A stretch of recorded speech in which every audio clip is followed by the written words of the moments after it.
व्याप्तं येन चराचरं तत्पदं दर्शितं येन तस्मै श्रीगुरुवे नमः। सद्गुरुदेव भगवान की जय। नारायण नारायण नारायण नारायण। कुछ साधकों का प्रश्न आया है कि गुरुजी बस प्राइमरी स्टेज की बात बताते रहोगे कि कुछ उस ब्रह्म, उस परमात्मा के गूढ़ विषय के बारे में कुछ बताइए। तो गूढ़ विषय गुरुदेव की कृपा से बताने का प्रयास करेंगे, लेकिन समझना बहुत दुरूह है। वो गूढ़ विषय को समझना पड़ेगा। एक बार, दो बार, तीन बार, चार बार में समझ में ना आए तो और कई बार लो, तब जाके विद्या समझ में आई, क्योंकि बहुत रहस्यमयी विद्या है ये।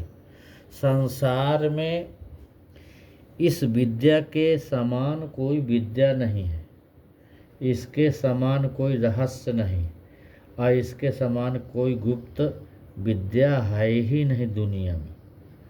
तो जो परमात्मा को प्राप्त करावे वो विद्या विद्या है, और तो सब अविद्याएं हैं। तो सा विद्याया विमुक्त है।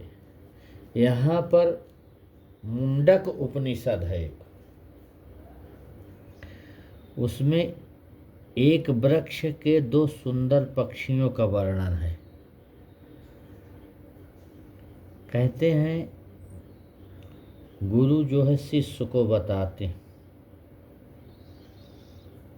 कि दो सुंदर पक्षों वाले पक्षी हैं, वे एक दूसरे के सहयोगी हैं, सखा हैं, एक ही वृक्ष पर बैठे हैं। ध्यान से सुनना। परंतु उनमें एक ऐसा है जो वृक्ष के स्वादु फल खा रहा है, और दूसरा बिना खाए दृष्टा मात्र बना हुआ केवल देख रहा है बस। क्या तुम यह पहेली समझे क्या? ये दो पक्षी पहेली नहीं है, ये दो पक्षी जीव और ब्रह्म हैं। दोनों इस भोग्य जगत रूप वृक्ष पर बैठे हैं। उनमें जीव जगत वृक्ष के फलों का भोग कर रहा है, अदृष्टा मात्र बना हुआ है। एक ही वृक्ष पर जीव और ब्रह्म दोनों पक्षी बैठे, किंतु जीव का अपने साथी ब्रह्म की ओर ध्यान ही नहीं जाता। वह तो फल भोगने में मस्त है, खा रहा है बढ़िया। परंतु जीव जब अपने प्रिय साथी ईश्वर को और उसकी महिमा को देख लेता, तब वह शोक से छूट जाता। इसलिए कहते हैं कि हे सौनकों को ये उपदेश है दिया जा रहा है, उस ईश के दर्शन करो। कौन से? जो पूर्णतः समझ लो, जब दृष्टा जीव उस पुरुष का साक्षात्कार कर लेता है तो तेजस्वी रूप वाला है। ब्रह्म दर्शन की बात है ये। जब ब्रह्म दर्शन हो जाता है, साक्षात्कार हो जाता है जीव का, तो क्या होता है? जो तेजस्वी रूप वाला है, सबका ईश है, ब्रह्मांड का कारण है, तब विद्वान हुआ।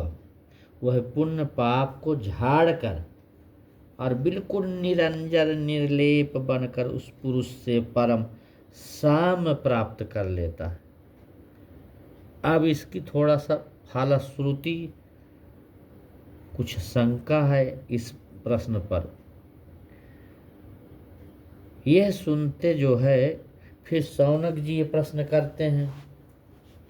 शौनक ऋषि तो पूछते रहते हैं पहले से, भागवत काल से। वो कहते हैं कि गुरुवर, ब्रह्म का दर्शन कर लेने के उपरांत भी तो पुण्य पाप बचे रह सकते हैं, जिनका फल भोग जीवात्मा मुक्ति की अवधि समाप्त होने के पश्चात पुनः शरीर मिलने पर करता है। तब आप यह कैसे कह रहे हैं गुरुदेव कि ब्रह्म साक्षात्कार से उसके पुण्य पाप झड़ जाते? तब फिर गुरु जी बताते हैं कि हे शिष्य, तुम बहुत ही अच्छा पूछा है। ब्रह्म दर्शन हो जाने पर सब पुण्य पाप समाप्त नहीं हो जाते, किंतु दब जाते। अर्थात दबने का मतलब क्या कि मुक्ति में बाधक न होकर, वो मुक्ति में बाधा नहीं देते, दब जाते हैं। अब फालोन्मुक्ता को मुक्ति की सुदीर्घ अवधि तक दबाए रखते हैं। जैसे जब तक मुक्ति रहती है तब तक वो फल दबे रहते हैं चुपचाप। और फिर पुण्य पापों के झड़ने से मेरा यही आशय है बताने का कि जब मोक्ष में व्यक्ति जाता तो पुण्य पाप सब दबे रहते हैं। फिर दूसरी बात फिर से पूछते हैं शौनक जी कि गुरुदेव, ब्रह्म दर्शन के अनंतर यदि जीव ब्रह्म से परम साम पा लेता है तब तो वह ब्रह्म ही हो जाएगा। इससे तो जितने भी जीव ब्रह्म दृष्टा होंगे वे सब ब्रह्म बनते जाएंगे। तब तो ब्रह्म संख्या में अनेक हो जाएंगे और उत्तरोत्तर ब्रह्म की संख्याएं बढ़ती चली जाएंगी। इस पर शौनक जी को बताते हैं गुरुदेव कि परम साम प्राप्त करने से, सामता प्राप्त कर लेने से मेरा यह आशय नहीं है कि जीव बिल्कुल ब्रह्म सदृश हो जाता है। ये सामता भी 3 प्रकार की होती है। किंचित साम्य, थोड़ा सा, अपरम साम्य और सर्वात्मना साम्य। परम साम्य से अतिशय साम्य की अवस्था सूचित होती है, सर्वात्मना साम्य की नहीं। ब्रह्म दर्शन के उपरांत जीव में ब्रह्म के समान न्यायकारिता, दयालुपन, धर्मात्मा, परोपकार की भावना, ये गुण तो आ जाते हैं, परंतु वह परमेश्वर नहीं हो सकता। अब यहाँ ब्रह्म के जो जानकार हैं उसमें वरिष्ठ कौन है, बड़ा कौन है? तो कहते हैं, शौनक पूछ रहे हैं ये सारी चीजें, तो आचार्य कहते हैं कि ब्रह्म प्राणवान है, प्राणों का प्राण है, जो सब भूतों से भासमान हो रहा है। सब भूतों माने हर जगह, भूत माने हर जगह, भूत प्राणी जितने हैं। और जो उसे जानता है वही सच्चा विद्वान है। सिय राम मैं सब जग जानी वाला यहाँ तर्क आएगा। अब बढ़ बढ़ कर बातें बनाने वाला मनुष्य विद्वान नहीं होता। जो परमात्मा में क्रीड़ा करता है, परमात्मा में ही खेलता है, जो परमात्मा से प्रेम करता है, जो क्रियावान है, वही ब्रह्मवेत्ताओं में वरिष्ठ माना जाता है कि उन्हीं का ध्यान करें, उन्हीं की क्रिया में भी उन्हीं को लेते रहे। तो इस प्रकार ब्रह्म के साथ में खेले, माने उनका चिंतन करे, ब्रह्म से प्रेम करो। इसका आशय यह नहीं कि ब्रह्मनिष्ठ होकर अकर्मण्य हो जाओ। अकर्म तो जब तक जीवन है तब तक करना ही पड़ेगा। प्रश्न करते हैं शौनक जी कि गुरुदेव ब्रह्म को कैसे प्राप्त करें। कोई ये बात पूछता है अपने आचार्य गुरु से क्या कि ब्रह्म को कैसे प्राप्त करें, तो कहते हैं कि परम आत्मा नित्य सत्य से, तप से, सम्यक ज्ञान से, ब्रह्मचर्य से प्राप्त किया जा सकता है। सन्यासी जन दोष रहित होकर जिसका दर्शन लाभ करते हैं वह ज्योतिर्मय शुभ्र ब्रह्म शरीर के अंदर ही बैठा हुआ। ज्योतिर्मयो ही शुभ्रो यम पश्यन्ति यतेह क्षीण दोषाः। इस प्रकार से अंदर ही शरीर के बैठा है, उसे पाने के लिए कहीं बाहर भटकने की आवश्यकता नहीं है, बाहर जाने की कोई आवश्यकता नहीं। अंतः शरीरे ज्योतिर्मया ही शुभ्रो। और सत्य की महिमा के विषय में तुम्हें बता रहे हैं कि सत्य की जय होती, सत्यमेव जयते, नान्यतम सत्येन पंथा विदतो देवयान। सत्य की ही जय होती, अनर्थ की नहीं। तो इस प्रकार आप्त काम ऋषि जो होते हैं, जो आत्मा को प्राप्त कर लेते हैं, ऐसे ऋषि वो वहाँ पहुँचते हैं जहाँ सत्य का परम निधान वह ब्रह्म विद्यमान है। क्या?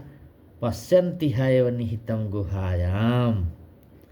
वहाँ वो सत्यस्य परमम निधानम, वो पहुँच जाते हैं जहाँ सत्य का परम निधान है।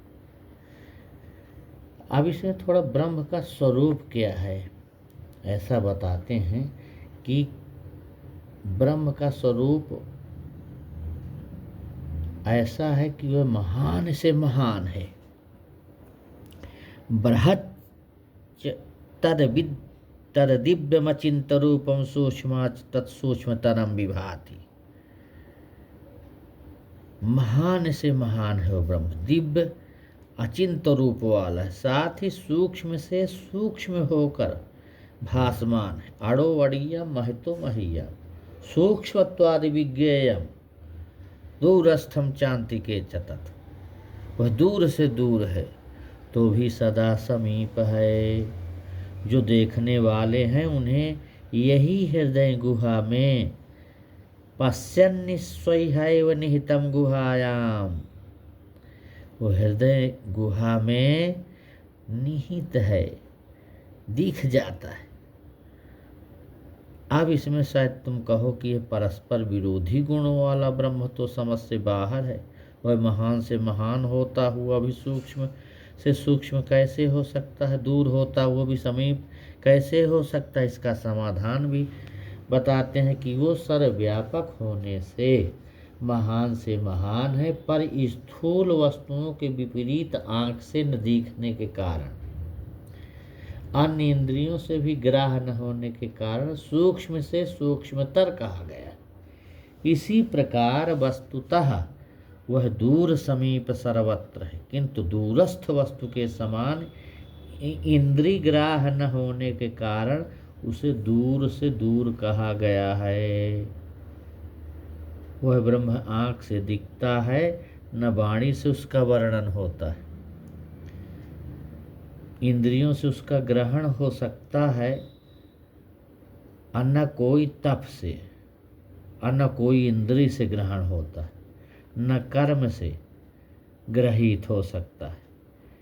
पर विपरीत, इसके विपरीत जब मनुष्य का अंतरात्मा ज्ञान के प्रसाद से निर्मल हो जाता है, तब वह उस निष्कल ब्रह्म का ध्यान करता हुआ उसके दर्शन में समर्थ हो जाता है। बस यही बात है ब्रह्म की। उसी को फिर आत्मदर्शन होने लगता है। आत्मा का दर्शन कर लेना आवश्यक है। जो आत्मा अणु परिमाण वाला है, जिसमें मुख्य प्राण स्वयं को प्राण अपान व्यान उदान समान इन 5 में विभक्त करके प्रविष्ट है, घुसा हुआ है, उस आत्मा को विशुद्ध चित्त से जाना जाता है। अब प्रजाओं का संपूर्ण चित्त प्राणों से ओतप्रोत है, प्राणों से ही चलता है प्रजाओं का चित्त। उस चित्त के विशुद्ध हो जाने पर आत्मा जो है वैभवशाली हो जाता है, पराक्रमी हो जाता है, शुद्ध चित्त हो जाता है। उस वैभवशाली आत्मा वो शक्ति आ जाती कि जिस जिस लोक का, जिस जिस स्थिति का वह मन से चिंतन करता है, उसे अंतःकरण वाला होकर जो जो कामनाएं करता है, जो जो सोचता है, वो जगह को, वो लोक को, वो स्थिति को, वो सब प्राप्त करता चला जाता है। उनकी सब कामनाएं पूर्ण कर लेता है, कर देता है। ये बड़ा सुंदर यहाँ पर आत्मदर्शन के बारे में बताया गया कि जब वो शुद्ध चित्त हो जाता है तो फिर उसको कोई चीज़ की कमी नहीं रहती है। वैभवशाली आत्मा के दर्शन जब हो जाते हैं तो ये छोटी छोटी सब कामनाएं उसमें अपने आप अनिच्छित आवे बरी आई, रामायण में लिखा है। तो कहते हैं कि इस मानव आत्मा की चर्चा जैसे है तो इसके विपरीत, इसके विषय में कुछ और अधिक सुनना बेकार है। इसको बताने में वाणी सामर्थ्य काम नहीं करती। ब्रह्म को जानने वाला तो है मानव आत्मा ही है। उसकी शक्ति के विषय में और ब्रह्म से उसके संबंध के विषय में कुछ अधिक और बताने की जो बात जब आएगी तब आगे फिर उसका क्रम आगे से लेंगे, थोड़ा थोड़ा रखेंगे, क्योंकि ज़्यादा ले लेंगे तो फिर समझ में नहीं आएगी। व्यक्ति सोचता है कि कहाँ पर ये फंस गए हम, इसलिए थोड़ा थोड़ा बताते चलें कि जिससे जिज्ञासा भी बनी रहे। कल फिर प्रभु के मिलन की राह बताएंगे आगे का। अब आज यहीं तक छोड़ दें, ये बताते जाएंगे तो फिर वो समझ में ना आएगी बात, इसलिए थोड़ा थोड़ा क्रमशः बताएंगे। ब्रह्म विद्या जो गुरु कृपा है, जो शक्ति है, जो गुरु का दिया हुआ प्रसाद है, वो हम आप तक पहुंचाने का प्रयास करेंगे। आज यहीं तक। ओम शांति शांति शांति ओम।